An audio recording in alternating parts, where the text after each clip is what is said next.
In the name of Allah, the Merciful, the Magnificent. Assalamu alaikum viewers. You're watching English with Muhammad Rafi Chaudhry.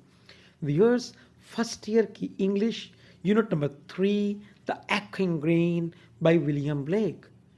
इस poem का stanza number 3, उसकी reference, context और explanation को इस video में discuss कर रहे हैं। आइए वीडियो को स्टार्ट करते हैं। This is text of stanza number 3। Viewers, previous video में हम इस स्टैंजा के टेक्स्ट को और इसके ट्रांसलेशन और सिनोनिम्स को डिस्कस कर चुके हैं। अब हम इसके रेफरेंस, कॉन्टेक्स्ट और एक्सप्लेनेशन को डिस्कस कर रहे हैं। रेफरेंस व्यूअर्स कहते हैं हवाला मतन को। इसमें हमें पोएम का नाम लिखना होता है और पोइट का नाम लिखना है। हम किस अंदाज से लिखेंगे? These lines have been taken from the poem The Echoing Green written by William Blake. ये लाइनें विलियम ब्लेक की नज़म Echoing Green से ली गई हैं। और व्यूअर्स, रेफरेंस के बाद हम लिखते हैं कॉन्टेक्स्ट। कॉन्टेक्स्ट कहते हैं सियाको सबाक को। Echoing Green के स्टैंजा नंबर 3 में कॉन्टेक्स्ट में हम लिख रहे हैं The Echoing Green is a simple and somewhat pathetic poem of William Blake.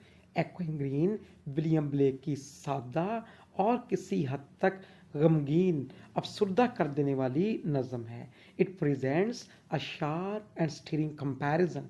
ये पेश करती है एक तेज़ और तहरीक पैदा करने वाला मुआजना between the echoing green and the darkening green. गूंजते हुए सब्ज मैदान में और तारीक होते हुए सब्ज मैदान में। सनराइज एंड सनसेट, तो सूरज के तलू होने और सूरज के गुरूब होने में। रिक्रिएशन एंड रेमिनिसेंस, तफरी और याद में। And childhood and old age, बचपन और बुढ़ापे में। It is also a beautiful description of nature. ये नज़म फितरत का भी एक खूबसूरत इजहार या बयान है। इट सजेस्ट अ थेरेपी, ये तजवीज़ करती है एक इलाज ऑफ डिप्रेशन, परेशानी का, टेंशन तनाव का, एंड एंग्जाइटी और बेचैनी का। आई rest, that is go in the lap of nature, जाइए फितरत की गोद में बैठिए। लाफ अवे योर केयर्स, अपनी परेशानियों को हंस के उड़ाइए। And enjoy every phase of your life, और अपनी ज़िंदगी के हर दौर से लुत्फ उठाइए। The children are playing in a playground, बच्चे खेल के एक मैदान में खेल रहे हैं। When where there is jingle jangle of bells, chirping of birds and yelling of children, जहाँ घंटियों की आवाज़ें हैं, परिंदों की चहचहाट है और बच्चों का शोरगुल।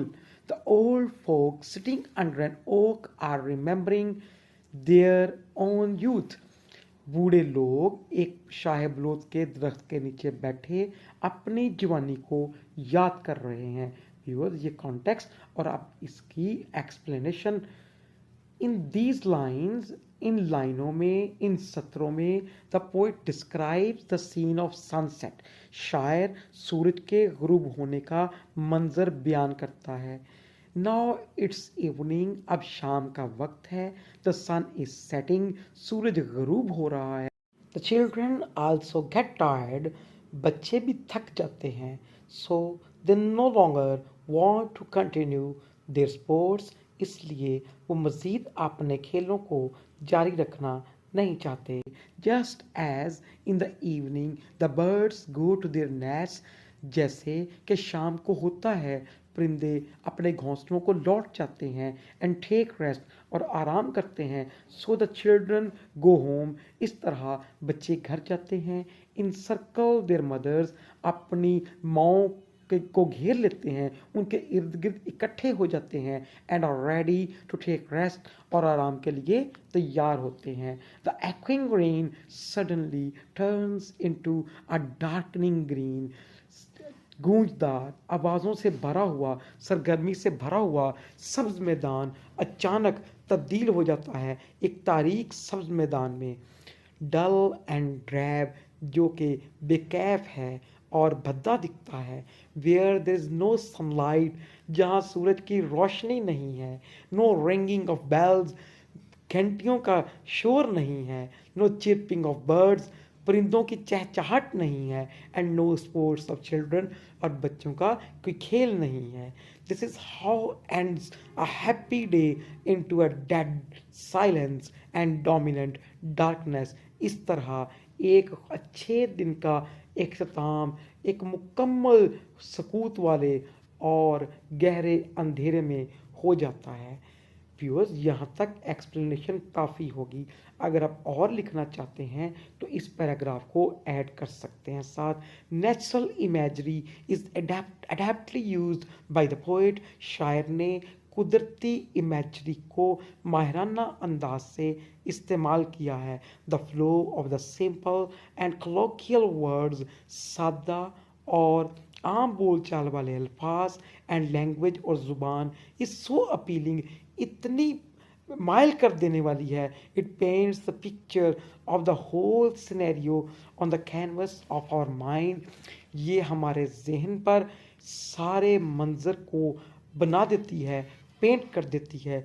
We are so absorbed in the poem, हम नज़म में इतने महव हो जाते हैं that we feel as if we were there playing with the children, ऐसा महसूस होता है, ऐसे लगता है जैसे हम भी बच्चों के साथ खेल रहे हों। And watching John and his company, John और उसके दोस्तों को देख रहे हों। लाफिंग एट आवर स्पोर्ट्स, हमारी खेलों पर हंसते हुए। The message of the poet is pretty clear, शायर का पैगाम बहुत वाजे है।